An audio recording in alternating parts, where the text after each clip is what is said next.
Perkenalkan, nama aku Anissa Dina Sersabila Sugiantara dari kelas LA10. Di sini aku bakal membahas mengenai strategi formulation atau fase formulasi strategi.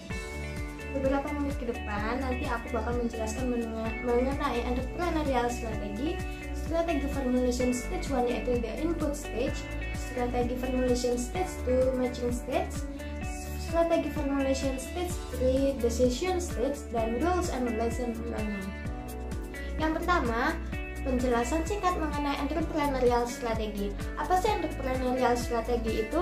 Jadi, entrepreneurial strategi itu merupakan pendekatan praktis dan sistematis tentang bagaimana melakukan proses mengeksplorasi dan mengevaluasi pilihan inti yang perlu dibuat oleh seorang entrepreneur saat mereka mendefinisikan ide-ide mereka menjadi kenyataan. Entrepreneurial strategi ini tuh juga suatu proses yang mengembangkan produk dan pendekatan baru dalam lingkungan yang terbatas dan kompetitif. Dengan demikian, entrepreneurial strategi mencakup teknik untuk inovasi dan menjalankan bisnis, termasuk semua aspek operasional dan marketing, di mana sebuah aktivitas pencarian atau penciptaan peluang atau keunggulan usaha yang membangun keunggulan competitive advantage. Selanjutnya ada strategi formulation stage 1 yaitu the input stage. Tahap pertama yaitu input stage yang terdiri dari the external factor formulation matrix, the internal factor evaluation matrix, dan the competitive profile matrix. The external factor evaluation matrix adalah suatu alat analisis strategis yang digunakan untuk mengidentifikasi peluang dan ancaman eksternal utama yang mempengaruhi suatu perusahaan. Matriks EFE ini dapat dikembangkan dalam 5 langkah. Yang pertama, menyebutkan faktor-faktor eksternal utama yang diidentifikasi dalam proses audit eksternal, termasuk peluang dan ancaman yang mempengaruhi perusahaan dan industrinya. Lalu yang kedua, memberikan bobot pada setiap faktor yang berkisar dari 0,0 yang mewakili tidak penting hingga 1,0 yang mewakili sangat penting. Kemudian dijumlahkan semua bobot yang diberikan pada faktor-faktor tersebut yang harus memiliki nilai total 1,0. Yang ketiga, menetapkan peringkat antara 1 hingga 4 di setiap faktor eksternal utama untuk menunjukkan seberapa efektif perusahaan ini menanggapi faktor tersebut, yang dimana nilai 4 sama dengan responnya superior, nilai 3 responnya di atas rata-rata, nilai 2 responnya rata-rata, dan 1 responnya sangat buruk. Dan yang keempat, mengalihkan bobot masing-masing faktor dengan peringkatnya untuk mengetahui skor bobot. Dan yang kelima, jumlahkan skor tertimbang untuk setiap variabel untuk menentukan total skor tertimbang untuk suatu perusahaan tersebut. Selanjutnya ada di internal factor evaluation matrix. IFE ini adalah alat strategi yang digunakan untuk mengevaluasi lingkungan internal perusahaan dan untuk mengungkapkan kekuatan serta kelemahan utama di area fungsional bisnis. Kekuatan dan kelemahan ini digunakan sebagai faktor internal utama dalam evaluasi perusahaan. Matriks IFE ini dapat dikembangkan dalam 5 langkah. Yang pertama, membuat daftar faktor internal utama yang diidentifikasi dalam proses audit internal, dan yang kedua, memberikan bobot yang berkisar dari 0,0 yang mewakili tidak penting hingga 1,0 yang mewakili sangat penting untuk setiap faktor.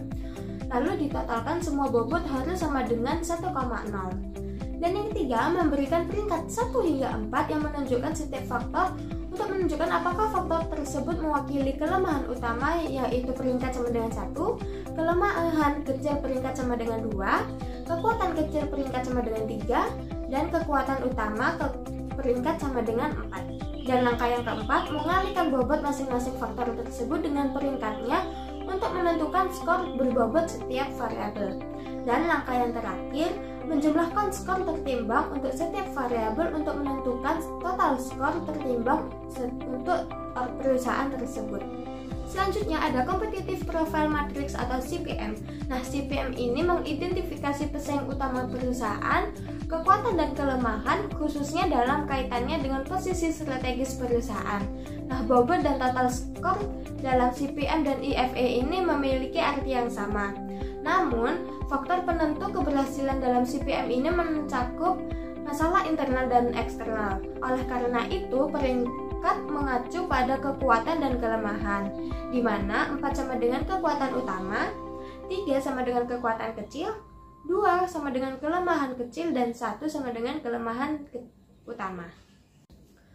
Strategi formulation stage 2, the matching stage. Tahap kedua yakni matching stage yang terdiri dari SWOT matrix, the strategy positioning and action evaluation atau SPACE matrix, dan the Boston Consulting Group atau BCG matrix, internal external matrix, dan the grand strategy matrix.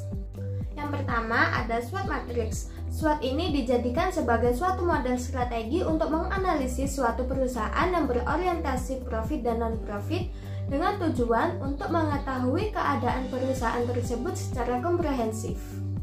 SWOT ini juga merupakan alat penentuan penting yang membantu pelaku bisnis dalam mengembangkan 4 jenis strategi, antara lain SO strategis, menggunakan kekuatan internal perusahaan untuk merebut dan memanfaatkan peluang yang sebesar-besarnya. Lalu yang kedua, WO strategis yang bertujuan untuk memperbaiki kelemahan dan memanfaatkan peluang yang ada. Dan yang ketiga ada ST strategis, menggunakan kekuatan perusahaan untuk menghindari atau mengurangi suatu ancaman yang akan terjadi.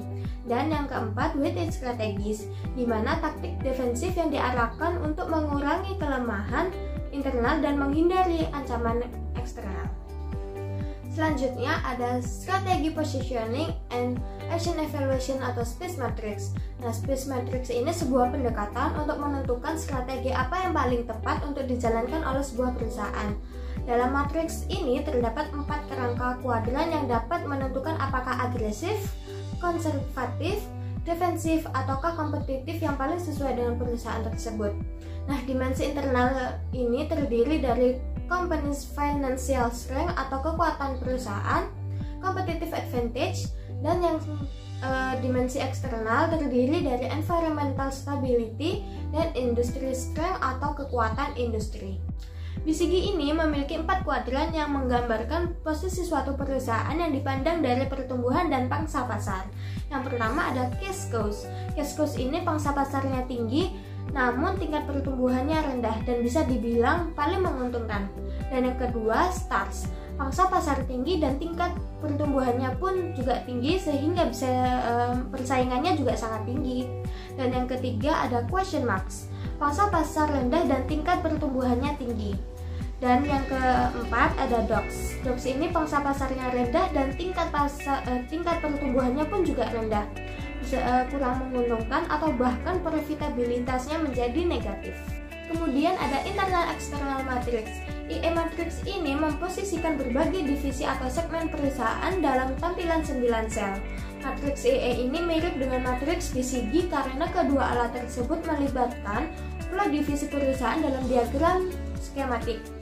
Nah, dan dalam matriks IE ini ukuran setiap lingkaran mewakili persentase kontribusi penjualan setiap divisi dan irisan mengungkapkan persentase kontribusi laba setiap divisi.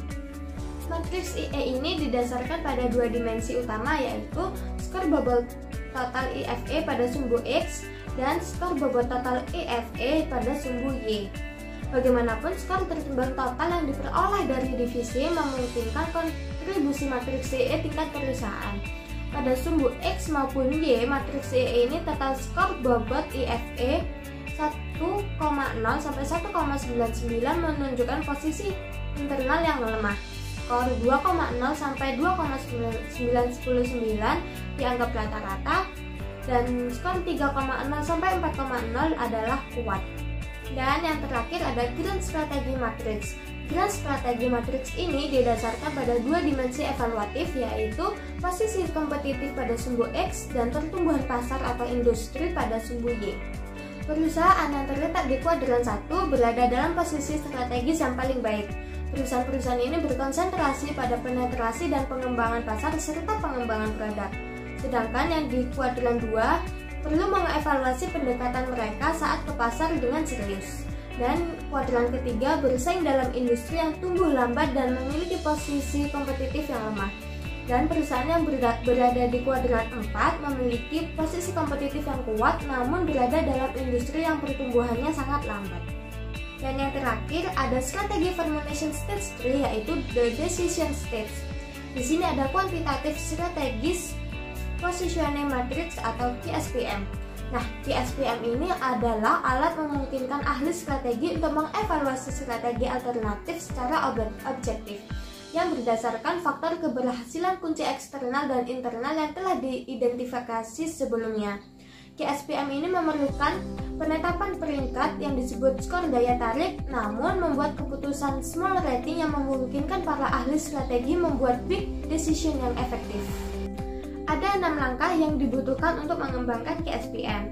Langkah pertama, membuat daftar peluang serta ancaman eksternal utama dan kelemahan serta kekuatan internal di kolom kiri KSPM. Langkah kedua, menetapkan bobot untuk setiap faktor eksternal dan internal utama. Dan yang langkah ketiga, memeriksa stage 2 dan mengidentifikasi strategi alternatif yang harus dipertimbangkan suatu perusahaan untuk ditetapkan. Dan langkah keempat, menentukan attractive scores, di mana range AS1 sama dengan tidak menarik, 2 sama dengan agak menarik, 3 sama dengan cukup menarik, dan 4 sangat menarik. Lalu langkah yang kelima, menghitung total skor daya tarik, dan langkah yang terakhir, menghitung jumlah total skor daya tarik. Subbab terakhir yaitu manfaat dan peran strategi bisnis untuk pengembangan bisnis kita. Tidak bisa dipungkiri bahwa persaingan di dunia bisnis saat ini berjalan semakin ketat. Tanpa adanya strategi akan sangat sulit bagi suatu bisnis untuk dikembangkan dan memenangkan persaingan pasar. Dengan menggunakan strategi bisnis ini sebagai suatu framework untuk menyelesaikan setiap masalah strategis di dalam perusahaan, terutama yang berkaitan dengan persaingan antar industri. Beberapa strategi yang telah dijelaskan tadi telah memiliki banyak manfaat dan peran bagi perkembangan bisnis kita. Salah satunya, memperkenalkan konsep penting yang dapat membantu penyusunan strategi yang menghasilkan alternatif yang lebih layak, mengevaluasi alternatif tersebut dan memiliki tindakan tertentu. Lalu, aspek perilaku perumusan strategi ditampilkan termasuk perkembangan politik, budaya, etika, dan tanggung jawab sosial. Sekian dari saya, mohon maaf bila ada kesalahan. Wassalamualaikum warahmatullahi wabarakatuh.